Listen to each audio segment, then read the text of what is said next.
হৃদয় কোথায়? আমি তো ভাবছি ও চলে এসছে। এই ওই তো হৃদয় চলে এসছে। সরি, আসলে লেট হতো না, ওকে পিক করতে যে দেরি হয়ে গেছে। ও হচ্ছে সামিরা, আমার ফিয়ান্সে। Congratulations bro. ও এখনো তো খাবারই অর্ডার হয়নি, তাহলে খাবার অর্ডার দিই। এখানে তো চেয়ার 3টা, আমরা তো মানুষ 4 জন। আমার শরীরটা না হঠাৎ করে ভালো লাগছে না, আমি বাসায় যাব। তোমার একটা স্পেশাল ডে আমরা সেলিব্রেট করতে এখানে আসছি, রাইট? তুমি চলে যাবা? আমার খারাপ লাগতে পারে না? নিজম 20 সেপ্টেম্বর বিকেল বেলা আমি প্রথম এই বাড়িতে আসি। ফ্ল্যাট দেখতে যখন সিঁড়ি দিয়ে উঠছিলাম তখন আমি তোমাকে দেখি। ছোটবেলা থেকে মা বাবার শাসনে বড় হয়েছি। আমার বন্ধু বান্ধব সবাইকে দেখেছি চুটিয়ে প্রেম করতে, কিন্তু আমার জীবনে প্রেম আসেনি। আমার জীবনে যেটা এসেছে সেটা হচ্ছে ভালোবাসা। আমি প্রথম যেদিন তোমাকে দেখেছি সেদিনই তোমাকে ভালোবেসে ফেলেছি। নিজম আমি তোমার সাথে সারাটা জীবন কাটাতে চাই, তোমার সাথে বুড়ো হতে চাই। তুমি কি আমার হাতটা ধরবে প্লিজ? ইয়েস। ওয়াও, রাতুলকে আংটিটা পরাই দে। এজুম তাড়াতাড়ি পড়াও, আরে সবাই তো ওয়েট করছে। আলহামদুলিল্লাহ। হ্যালো। তোমার কি আজকে একবারও হৃদয়ের সঙ্গে দেখা হয়েছে বা কথা হয়েছে? না তো। আরে অফিস থেকে এসে তো ওর রুমে পাইলাম না। ভালো হয়তো ছাদে আছে, ছাদেও নাই। বাসার আশেপাশে খুঁজলাম, সেখানেও নাই। কতক্ষণ ধরে ওকে ট্রাই করছি ফোনে, ফোনটাও বন্ধ। না, আমার সাথে তো কোনো কথা হয় নাই।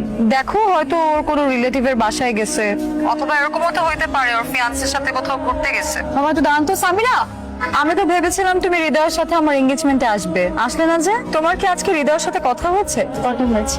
আমিও না রাতুলকে একই কথাই বলেছি যে তোমার সাথে তো হৃদয়ের কথা হবেই। ও আরো হৃদয়কে খুঁজে না পেয়ে টেনশন করছে অযথা। আমি তাহলে যাই। হ্যাঁ নিজাম, আসলে আমি হৃদয় ভাইয়ার খালাতো বোন, ফিয়ন্সে না। সেদিন ভাইয়ার কথাতেই ফিয়ন্সে সে যে অভিনয়টা করতে হয়েছিল। ভাইয়া ভেতরে তোমার জন্য অপেক্ষা করছে। নাটক সিনেমায় অভিনয় করলে কিন্তু খুব ভালো করতে, তুমি খুব ভালো অভিনয় করো। 1 সেকেন্ডের জন্য আমি বুঝতে পারি নাই যে তুমি আমার মিথ্যা কথা বলতেছো। তোমাকে কাঁদলে অনেক সুন্দর লাগে। আমি তো কাঁদতেছি না। হৃদয় কেন আমার সাথে অভিনয় করছো? আমাকে মিথ্যা বলছো কেন? এই হৃদয়টা সুস্থ না, একটা ভাব নষ্ট, ঠিক মতো কাজ করে না। আমাকে এখানে একটু থাকতে দেওয়া যায় না? না, এই জায়গাটা পরিত্যক্ত, মানুষ বসবাসের অযোগ্য হয়ে গেছে, কেউই থাকতে পারবে না। সত্যি করে কথা বলবা, তুমি কি আমাকে কখনো ভালোবাসো নাই? 20 সেপ্টেম্বর বিকেল বেলা অফিস থেকে ফেরার পথে আমি প্রথম এই বাড়িতে আসি ফ্ল্যাট দেখতে। ফ্ল্যাট দেখতে যখন সিঁড়ি দিয়ে উঠছিলাম তোমাকে প্রথম দেখি। জানো, ছোটবেলা থেকে না বাবা মায়ের শাসনে ছিল, পড়াশোনার অনেক চাপ ছিল। আমার বন্ধু বান্ধব সবাইকে দেখেছি চুটিয়ে প্রেম করতে। আর আমি ভাবতাম কবে আমার জীবনে একটা প্রেম আসবে।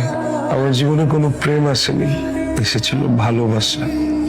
জীবন, তোমাকে অনেক ভালোবাসি। আমি সারা জীবন তোমার সাথে কাটাতে চাই, তোমার সাথে বুড়ো হতে চাই। প্লিজ আমার হাতটা ধরবে।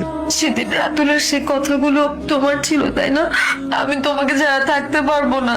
আমাকে কষ্ট দিয়ে এভাবে চলে যাও না। আমি তোমাকে নিয়ে বিদেশ চলে যাব। বিদেশে গিয়ে তোমার ভালো ট্রিটমেন্ট হবে, তুমি সুস্থ হয়ে যাবে। তুমি দেখো, তোমার কিচ্ছু হবে না, সব ঠিক হয়ে যাবে। হৃদয়, হৃদয়।